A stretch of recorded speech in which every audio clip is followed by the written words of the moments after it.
Hello and welcome to the Monday Night Live show, where together we discover what's going down around the underground scene with a focus on independent publishing. The date is December 11th, 2023, and this show is brought to you by yours truly, the man broadcasting from behind the curtain.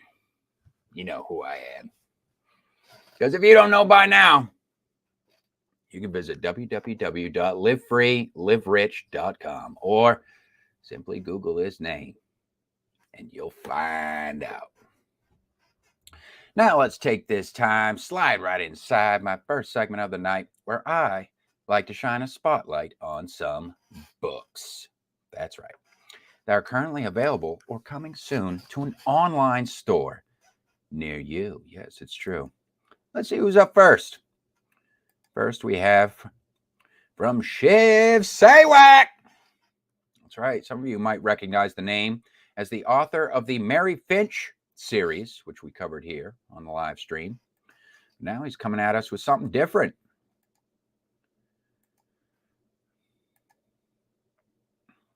This one is entitled Inglestone Manor by S.S. Saywack.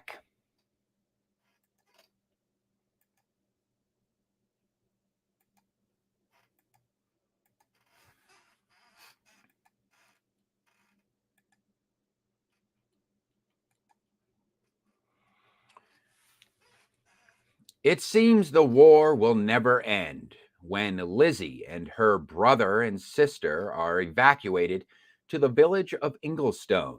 They find their new home strange.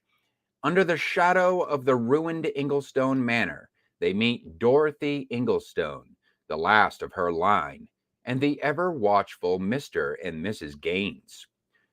When they are told of a treasure hidden in a ruined manor, they can't resist trying to find it. In their hunt, they come across a strange boy roaming the ruins. Not only is he wanted by the police, but he is also wanted by the Gaines. Can the Allens keep a secret and not betray the boy? Before long, their loyalties will be tested.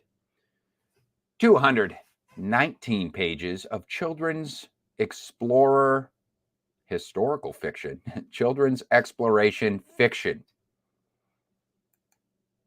Okay.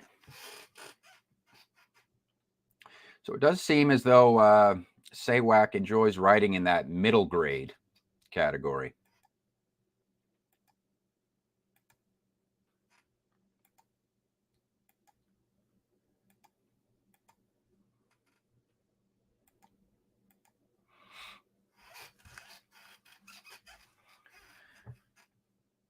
Okay, up next, who do we have here? All right, this one comes from a publisher, from Anne Stalinsky. She says, thank you. My imprint has published 4 books. Here's the link to them on Smashwords. Yes, all these books in this first segment are all suggested to me directly by the publishers themselves, whether they be representative of an indie label, a small press company, or a self-published author. And this one's coming from Celestial Echo Press. It is entitled Time Blinked, and it's by George W. Young.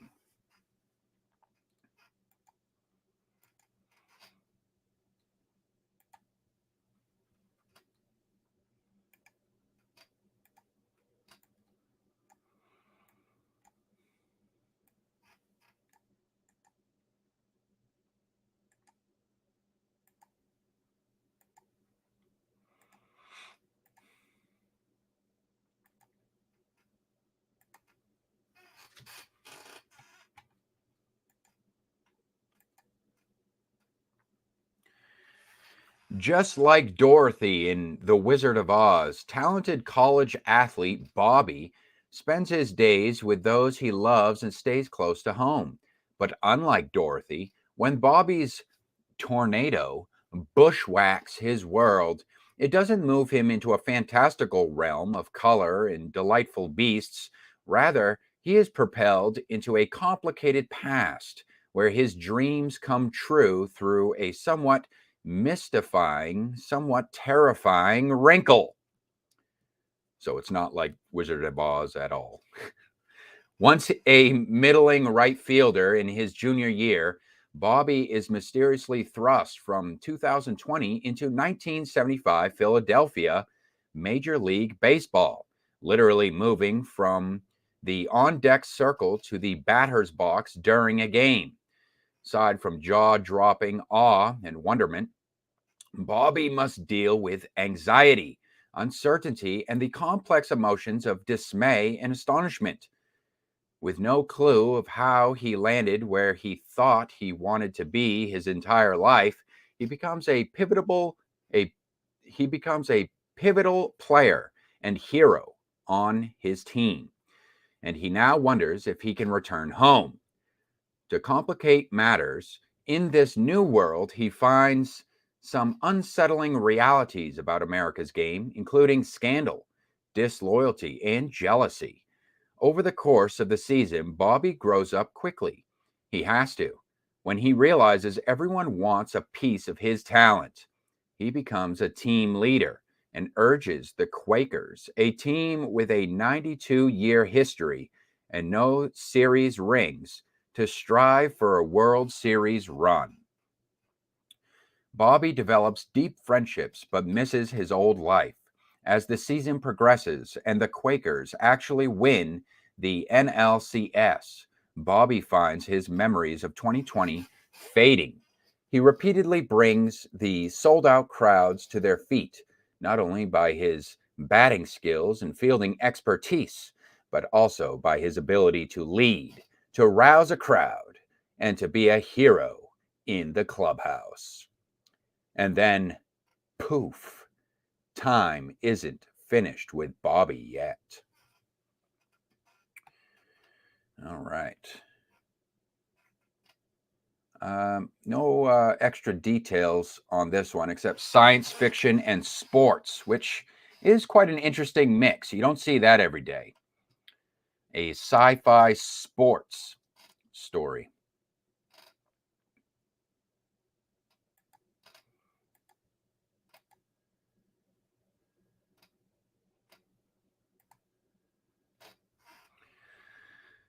Okay.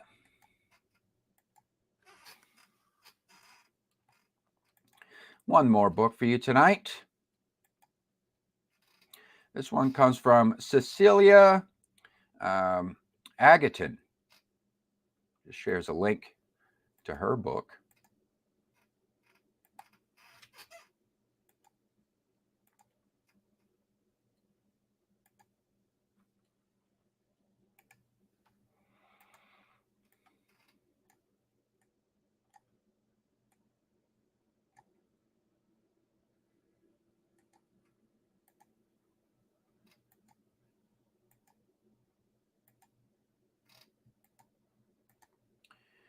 And that is entitled Forgotten Memories by Cecilia Agetun.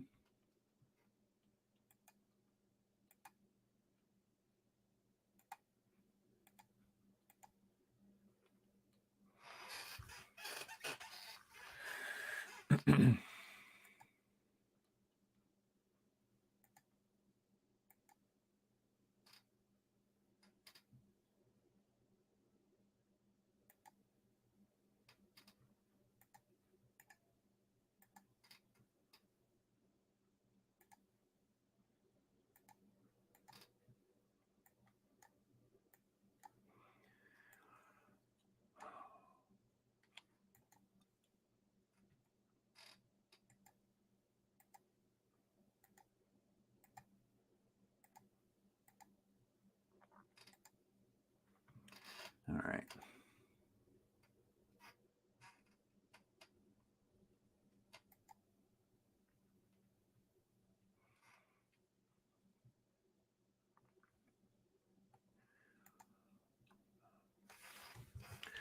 Being a demon isn't easy, especially when you've grown up learning the importance of love and friendship.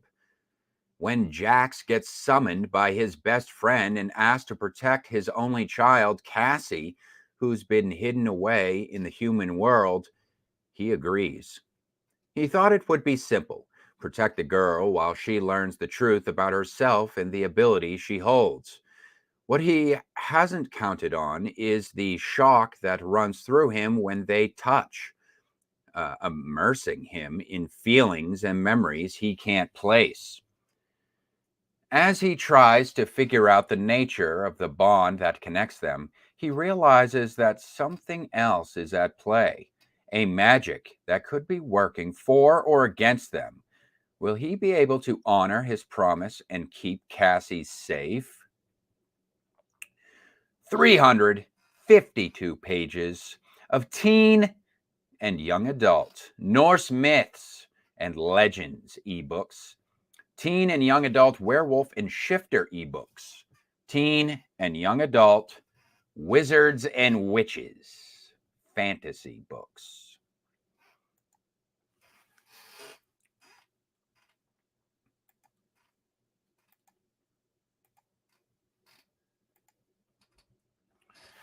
And those are the books for this week, ladies and gentlemen.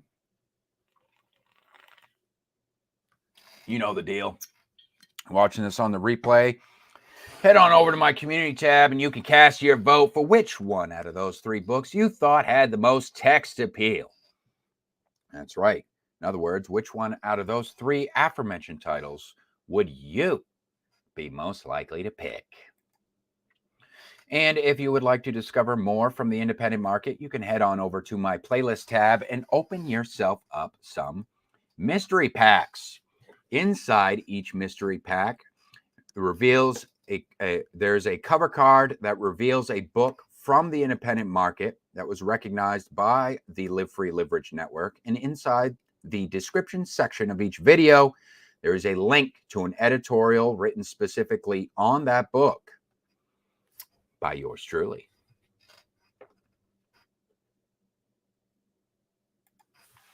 And speaking of which, let's get into some announcements.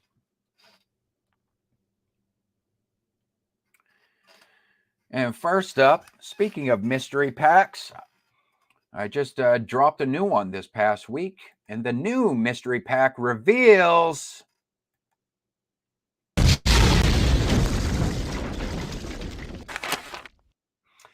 The Magpie Coffin by Weil E. Young. And this is marketed as a splatter western, if you will.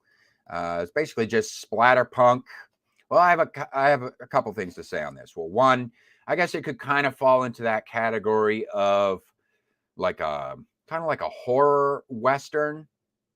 It's like a western that kind of has like kind of super horrific, like supernatural elements to it. But it also kind of falls into that splatter punk sub genre as well.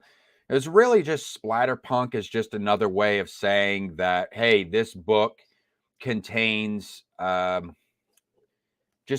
contains like very graphic depictions of like graphic imagery of like gore and violence and and or taboo kind of sexuality, which or all the above at the same time. Is basically what that is. So splatterpunk really known for pushing the envelope in terms of that sort of thing. Mostly a lot of it is schlock, can be seen as really as just exploitation. It's unabashed exploitation, really, is what a lot of the splatterpunk genre is made up of. Gore for the sake of gore for the sake of gore, shock value. It's real, it's lowbrow stuff. It's not meant to be, it's really not stuff that's meant like there's like, okay, think like there's pulp fiction, which pulp fiction is like, okay, that the difference I would say from splatterpunk and like typical like pulp fiction is like pulp fiction may just be sure pulp fiction can be can be exploitation or exploitative, but it's more like sensationalizing.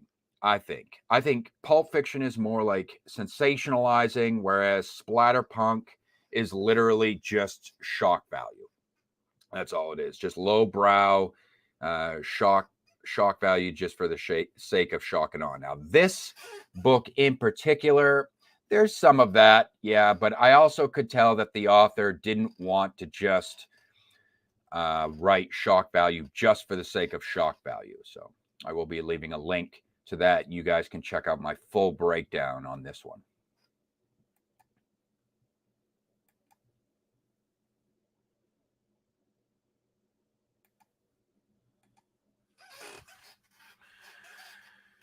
Now, let's take a peek at the Storytellers Society.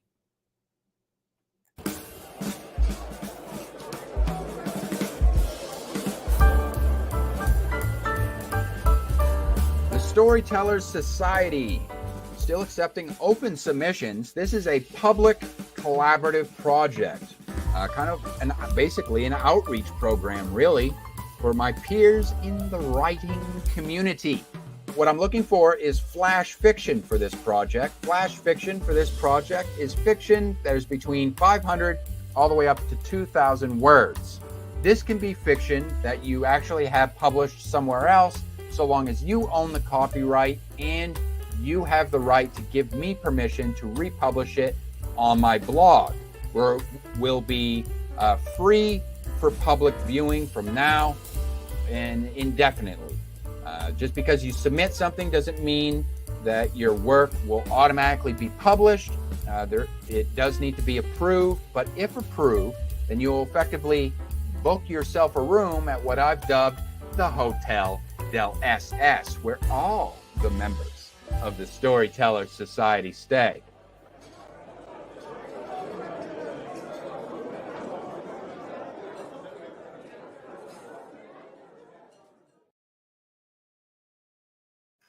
Yes, Storyteller Society, still accepting open submissions. An ongoing project, an ongoing collaborative project. Okay, keeping things moving. Now we're going to jump right into hot topic for content creators.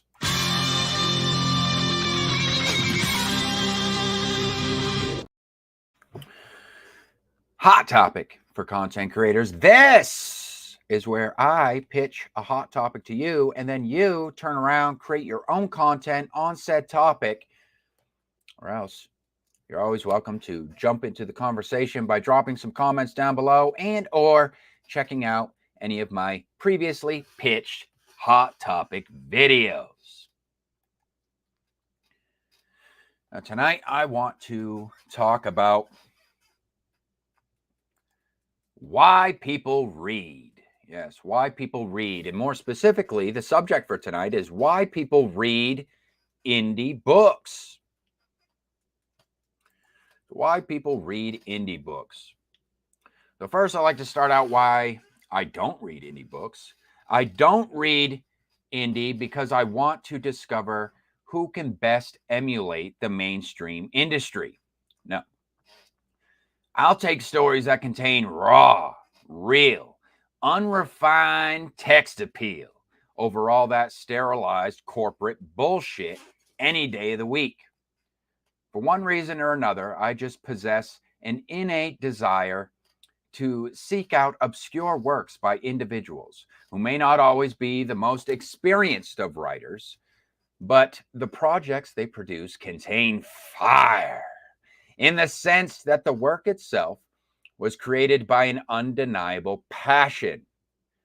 Now, sometimes that passion presents itself in the form of artistic value, a hidden gem, if you will. And other times, that passion manifests itself as a freak of nature that takes on a life of its own in the shape of something so bad it's unintentionally good. For me, I consider both to be valid reasons for why people read indie. Look, Too many hands in the pot spoils the sauce, as far as I'm concerned. And if I want to read something that's considered marketable based on some predisposed standards set by corporate execs who may or may not have any empathy left within their souls to understand what it means to be human, then I'll just look up whatever is currently trending on some bullshit hand-picked list of critically acclaimed nonsense, or check out whatever the good morning TV hosts are clucking about nowadays. Tell me you're a boring fuddy-duddy without telling me you're an oofy-doofy incapable of forming your own opinions. Now, on the flip side, don't even get me started on those book talk, bookstagram, clout-chasing hoe trains that every hollow trend follower likes to hop on just for clicks and giggles. For as many views and likes that those so-called reviews seem to muster, them bitches be just as basic by comparison, folks. The only reason those people will read anything from the indie market is if they think they can boost their own social media platforms by doing so. How does it feel to know that you people are the primary inspiration behind my unreleased short story entitled, I Have No Mouth and I Must Barf? Best believe I ain't here to pay lip service either. Just because I'm an active reader doesn't mean I'm here to be anybody's flippin' fucking cheerleader. Capiche? So for those of you who may be fishing for compliments or a pat on the back because you finally got around to finishing that book you started writing during the onset of your pubescence, good job. I'm proud of you. Now, the fan fiction section is located in the back next to that book rack filled with all the how-tos on developing your craft. Okay.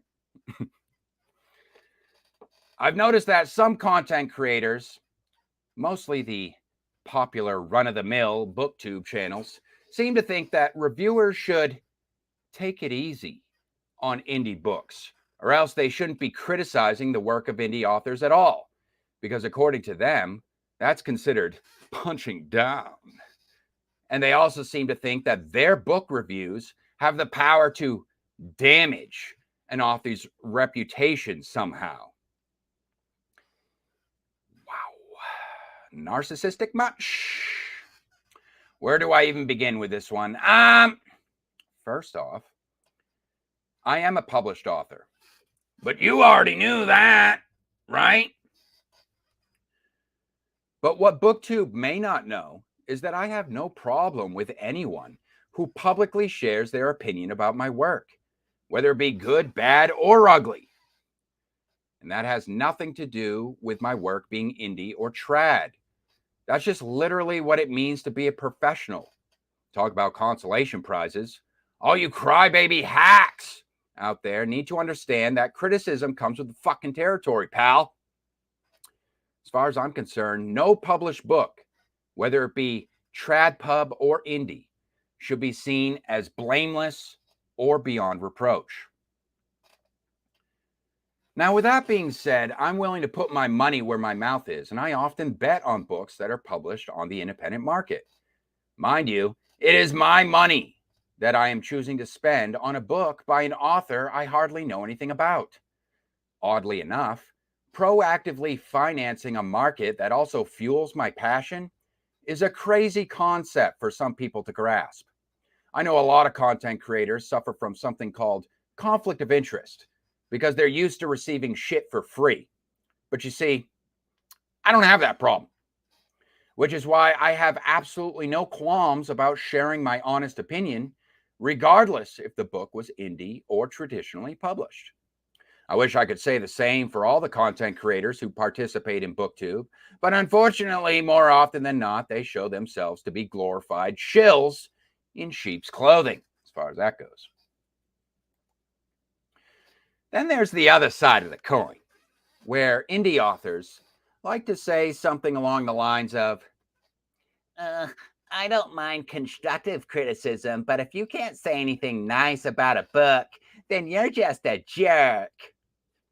as if they have any fucking say whatsoever about the way in which a reviewer chooses to share their personal reading experience. I got news for you, bitch. Book reviewers are not your personal beta readers. I don't read indie for the sake of helping some poor author fix what has already been published on the market. I have no obligation to any author whose work I choose to read. It's the author's responsibility to make sure their books are market ready before publishing them. Somewhere along the line, some of these newbies within the scene have been exposed to the cockamamie idea that if a reader comes across any issues with an indie author's book, that the right thing to do is to personally reach out to that author and provide them with a report so that they can fix those issues on the DL. If there's anything the greenhorns need to understand quick, fast, in a hurry, it's that your readers, who may also be your paying customers, they don't work for you. Okay, bud?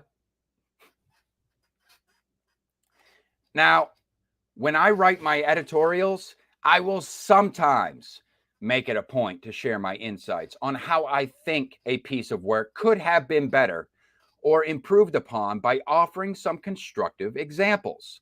And I do that knowing the author is likely to see what I've said about their work. Whether or not they value my criticism in that regard is none of my business, because anything constructive about my criticism is considered a courtesy as far as I'm concerned. Reviewers are not required to provide a full book report to indie authors, just like they aren't responsible for painting any book in a good light in order to make the author more sales.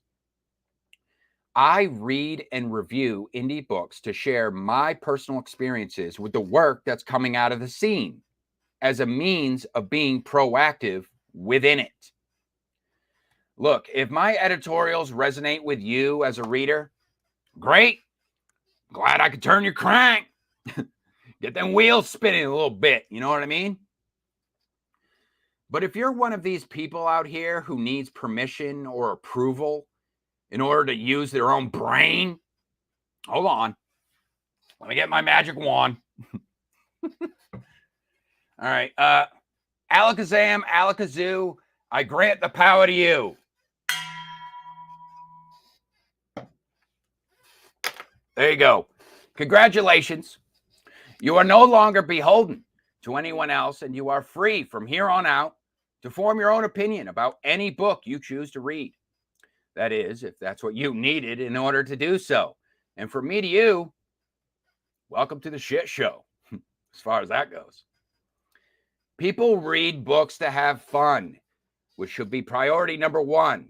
So if you're like me and you get a kick out of ripping shit apart, seeing what makes it tick, poking fun at it, or being one of the first few to discover its magnificence, then I think you'll enjoy the underground as much as I do, because that's precisely why I read indie. So why do you read indie books?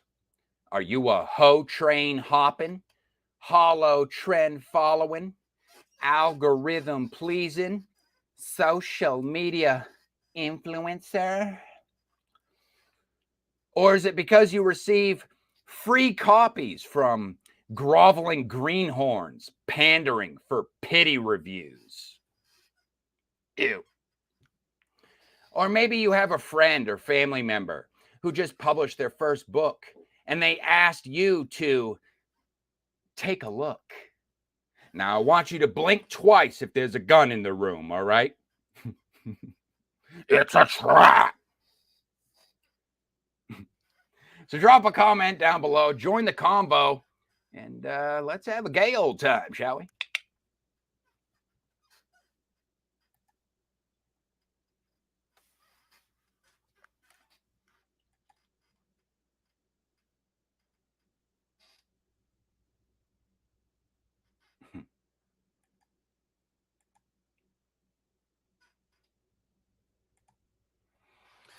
All right, let's get into the wrap up.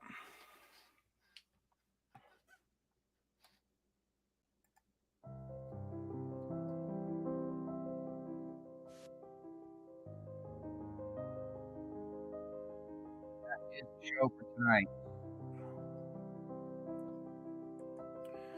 Hello, hello. What are you holding, dude? What am I holding? This? That's a knife.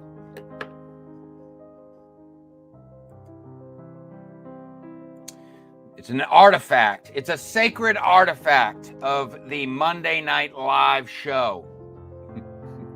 It's a magical artifact, which allows me to say the line, "I'm your huckleberry," and then do one of these.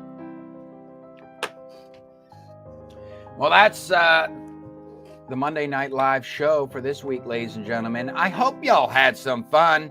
I hope y'all discovered something new, but don't fret, because guess what? I will be back here for you next week. Same time, 9 p.m. Eastern Standard Time. That's 6 p.m. Pacific. Have a good week.